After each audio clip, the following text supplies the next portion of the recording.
There was a time when I moved into a stranger's house who didn't even know my last name.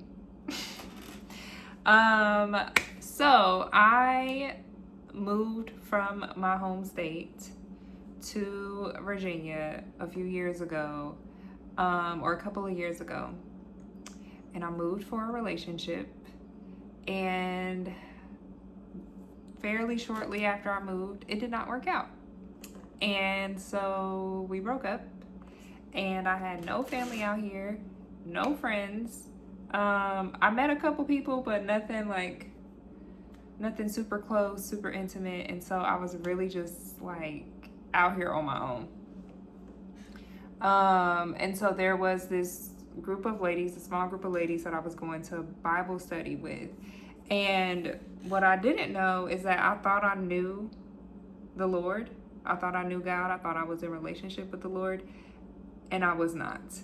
And so through this Bible study, their prayer was that the Lord would reveal himself to me and I would surrender my whole life to him. And I didn't know that was going on. I just thought I knew the Lord and right now my life sucks.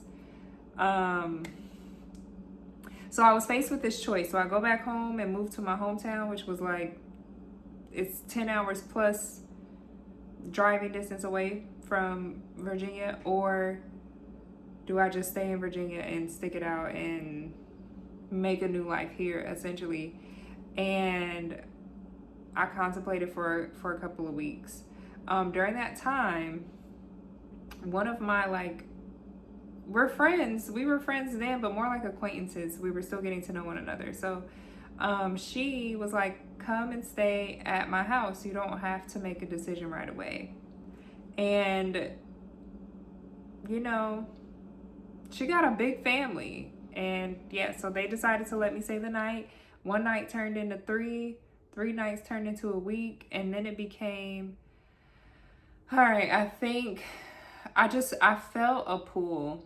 I felt a tug that I was supposed to stay in Virginia, and I didn't know why. But I didn't quite make that decision yet. So a few days after living in her house, I guess I'll give a whole separate story on my testimony. If y'all are interested, comment below testimony, and I'll make a video on that. But basically, the Lord revealed himself to me like 2 or 3 days after me moving into their house. It was very clear, very scary, but so much relief and joy came from that. And so I accepted him as my savior. I was trying to decide like if I should get baptized, and ultimately I decided to stay in Virginia. Most of my life I lived in Ohio, and Virginia was new to me.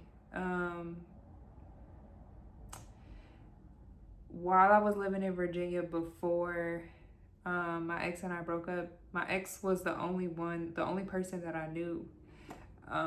So it was a really scary choice, a scary decision to decide to stay in Virginia, but I did.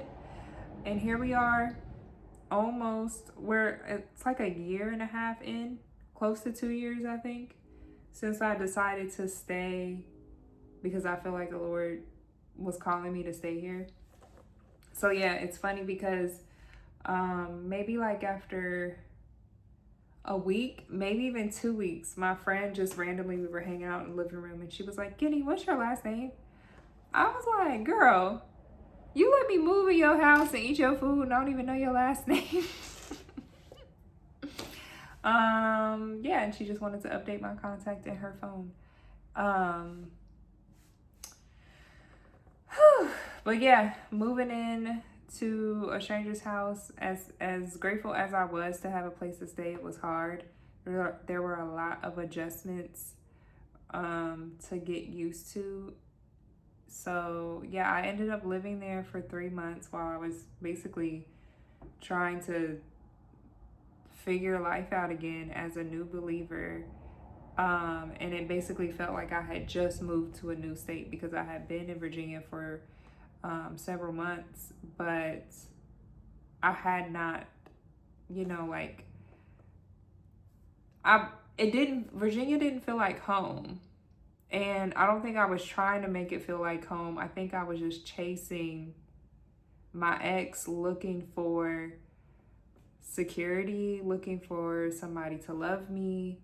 And, you know, like, it's no shade to my ex at all. Like, he's a great guy. It's just that I was chasing my ex, not realizing, like, he was not going to fill that void, but the Lord can, and he did, and he does. And he could do it for you too, if you have not accepted him, you know? Or maybe you don't know yet, and I pray that whoever's watching this video, if you don't already know him, you come to know him, that he reveals himself to you. But yeah, so I now live in my own home. Still very close with that friend that let me live with her and her family.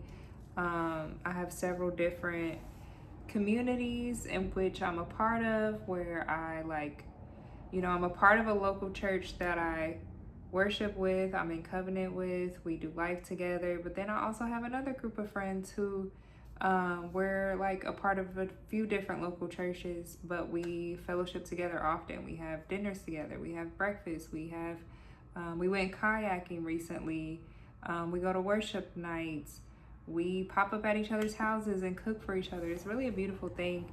And yeah, being out here so far away from home, rebuilding my life basically, like, with the Lord, like giving that to him, has been one of the most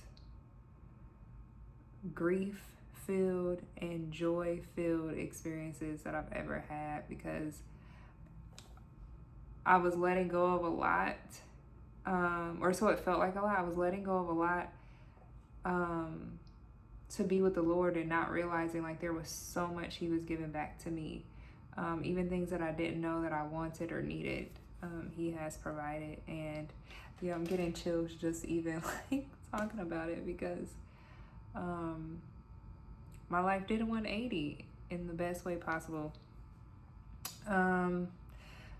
So yeah, if y'all want a story on my testimony, a more detailed story, because I feel like I've posted my testimony on YouTube before and on other platforms, but I don't know if I've gone into like super great detail of how that came to be.